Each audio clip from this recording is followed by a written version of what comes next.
I didn't know what had happened at the time, and I thought, oh no, like this is bad. Something really bad is broken.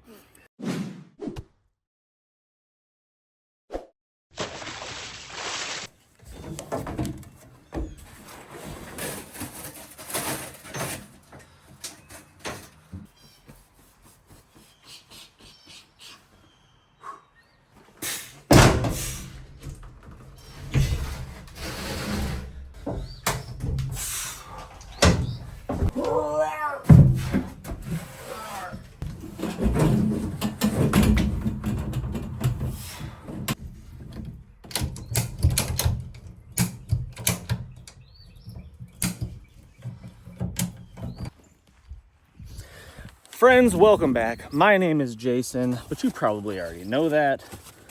But today I am packing up to go on a trip with the family. And recently I did a video on not living in a hole. Basically, be prepared as much as possible, but don't spend your life in fear, living in a hole, afraid to go anywhere because of what may happen. That would be sad and a waste, in my opinion. And this is me exercising that. This is me practicing what I preach. I'm packing up today. We're going to be loading up and heading out. We're going to be going to Florida. Spring break for the kids. Spring break for me. I think I'm more excited about it than they are. So what we're doing is packing up. I just loaded up 45 gallons of vegetable oil for my truck. That is enough fuel now that I've got everything full. I'm gonna fill up with diesel before I leave. I got like half a tank of diesel, which is probably more than enough, to be honest with you.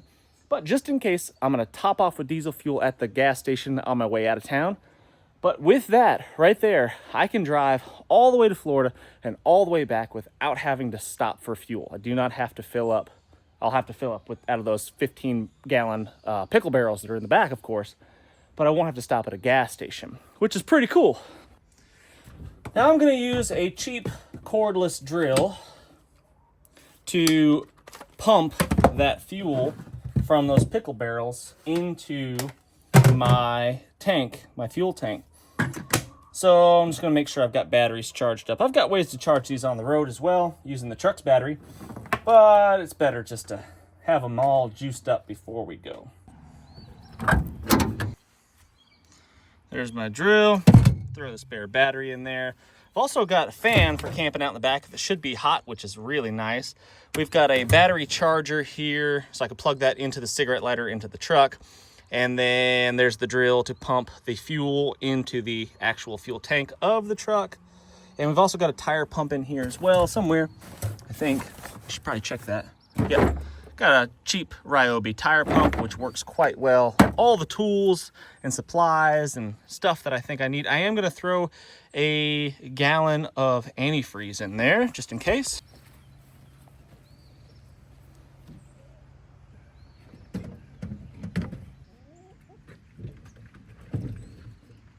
We talk about this stuff all the time, guys. It's just taking care of the basics, doing the minimum maintenance that's required. So before I head out of town, I make sure that I've checked the oil, I'm topped off with fuel, transmission fluid, windshield wiper cleaning fluid. I've got the tires aired up. I check everything over once just to be sure, because, you know, if I take care of this stuff now, it's a whole lot easier to fix a problem right here with all the tools, and I'm at home and I can go to the auto parts or whatever, order something online. It could be here tomorrow, perhaps. It's a whole lot easier to do it here and now as opposed to on the side of the road somewhere. And usually, generally speaking, when you break down, it's like the worst possible place to break down. Funny story, however, 2 years ago, I went on this big road trip with the family. We did 5,000 miles in this truck. Camped out everywhere, anywhere and everywhere. Never stayed in a campground or a hotel. We stayed at some friends, family, and then camped out just in random miscellaneous places. It was really cool. But I had just basically finished building this truck and put a whole lot of time and effort into it, and been test driving it and stuff, you know, making sure it was good. We got all the kinks out for the most part, or so we thought. Driving to a friend's house to fill up with some veggie oil, a fellow veggie burner. And we had drove 400 miles. I think this was in Memphis, near Memphis. And we've driven 400 miles, no problems whatsoever. Everything's running great. We're just low on fuel. So we get almost there. we pass his house. I turn around to make a little U-turn, turn around, and before we get to his driveway, my drive shaft falls out of the truck, hits the ground, and starts scraping on the asphalt.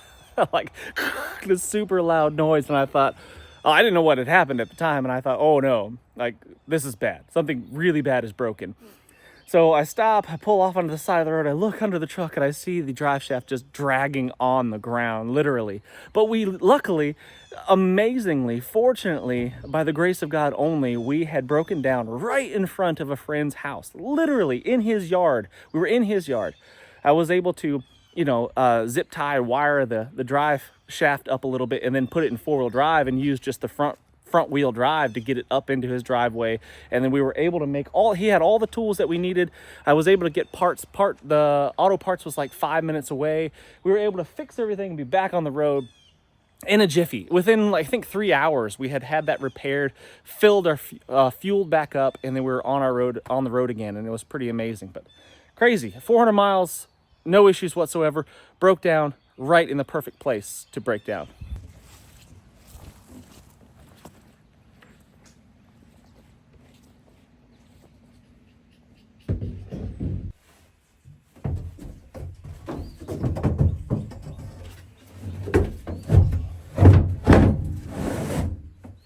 This shelf right here that I'm installing right now is actually where my kids are going to sleep. So we're going to be heading down to Florida, and we're going to be staying at a family member's house by the beach, which is awesome. But the last couple days on our way home, we're going to take the scenic route. We're going to be camping out in the national forest. And this is where my two younger kids are going to sleep. My oldest daughter sleeps in the back seat. But when I install this shelf on here, there is enough room for both kiddos to sleep here. So we just set this other one on top of there, and then we've got a sleep platform for the kids to sleep on. A little bit of bedding, obviously, a little bit of padding, and then they're good to go with a sleeping bag, especially since the weather's going to be warm. But for now, I'm going to put this on top to keep it out of the way. Like that. And we could store stuff on top of here in the meantime while we're en route. In here, guys, is just a whole bunch of the military surplus green sleeping bags out of the military sleep system. The green ones are perfect just about all year round around here. A little bit skimpy in the wintertime, but I'd say 3/4 of the year, we're good to go with just those right there.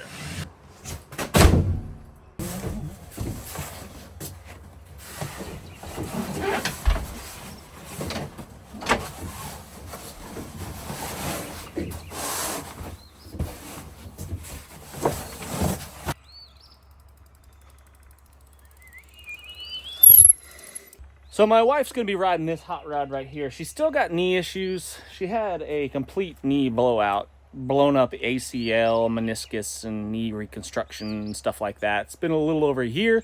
Still not ideal, and riding a bike for a long distance is not great. So for that reason, she's going to be using this high boy bike right here. This is probably, I don't know, I like riding this one a lot. I like the way it's set up. It feels like a good setup mountain bike. The frame design, just the position of the handlebars and everything.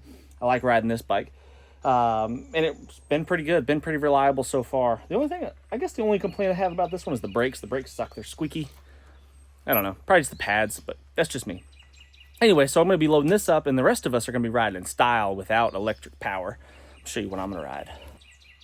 Had to do some maintenance on the bikes before we went on this trip too. Had to get brakes repaired and replaced. This one had a faulty back brake. The caliper was jacked up, so I had to fix that. But now I think we're in business.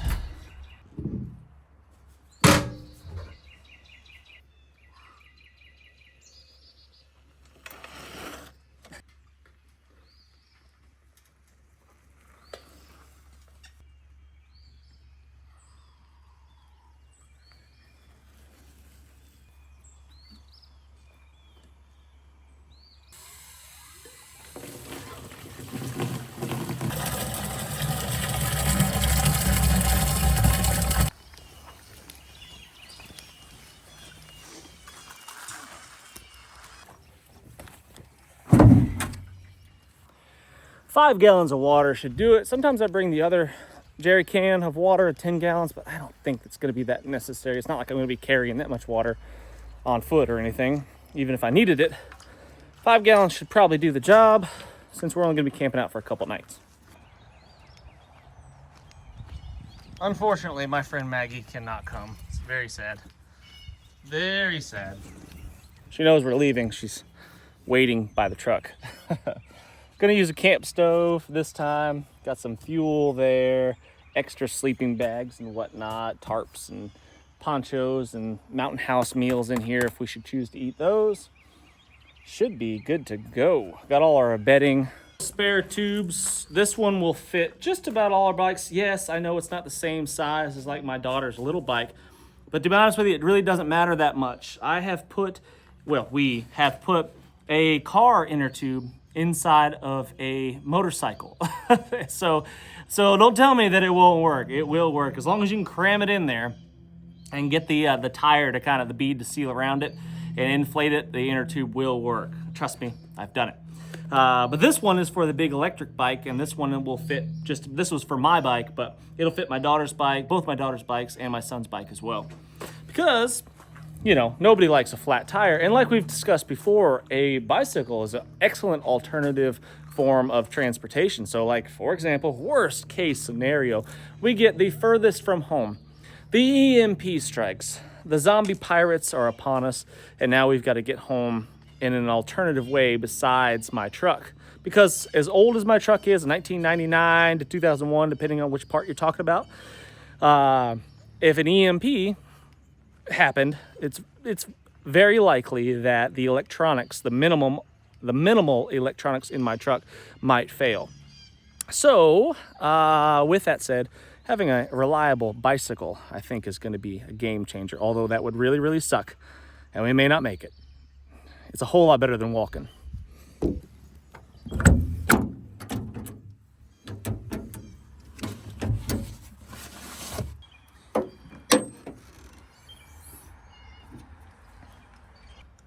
Good on coolant, close enough.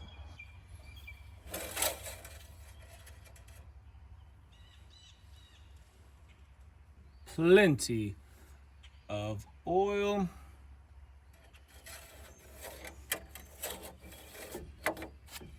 I'll check the transmission fluid, but that's got to be when the engine's idling. So can't do that right now. Everything else appears to be on the up and up. Went through the whole truck the other day, just top to bottom, kind of checked everything out. Wheel bearings, had to replace a wheel seal on the back because it was leaking. But I think we are ready for the road. Yesterday, I pressure washed underneath the truck. It's really nice. I think it's underrated having a clean undercarriage, if you will, both on me and on the truck, because if you do have to work on the truck for some reason and things are caked in dirt and mud and stuff like that, it's really hard to see what's going on. It's hard to kind of assess the situation if everything's really dirty, but if you can see it, it's clean, you can see where the leak is happening or whatever, the thing that's broken and rattling, whatever is happening, it's so much easier. So just pressure washing under here every time, I'd say every other month or so, I take the pressure washer out and I just clean the underside of the truck. And it makes a big difference when you have to work on, especially when you're working on something on the side of the road. So I've got my EDC pack here with the ever-present Wancho, the wool poncho here, the now ever-present, recently ever-present. And I've got all my EDC stuff in here. You guys have seen this gear before. It's all the stuff that I go camping with for a couple nights very comfortably with. Got some brand new Wazoo gear here, right here, which I'm excited about opening up and cracking into. And I'm sure eventually I'll show you all that stuff. But here is what I'm packing for a week. I've got everything that I need in here. A pair of underwear, a pair of shorts, a handful of t-shirts, and a sweater, in case I catch a chill. We wouldn't want that now, would we?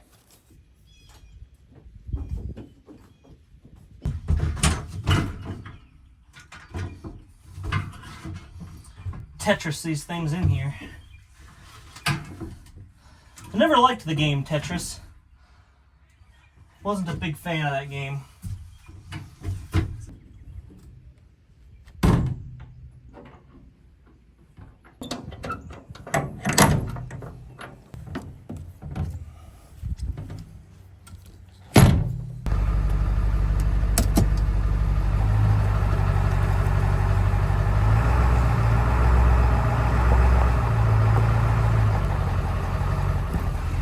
Spring is here. I absolutely love it.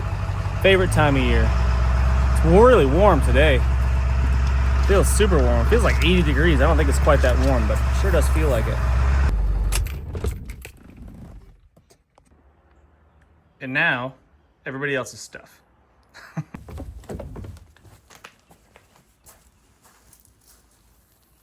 My son was spraying out the cooler, and Maggie likes to fight the water hose. Don't you, girl? She's soaked. All right, friends. Well, we're just about ready to ship out. As usual, thumbs up. Really grateful for each and every single boop that you do.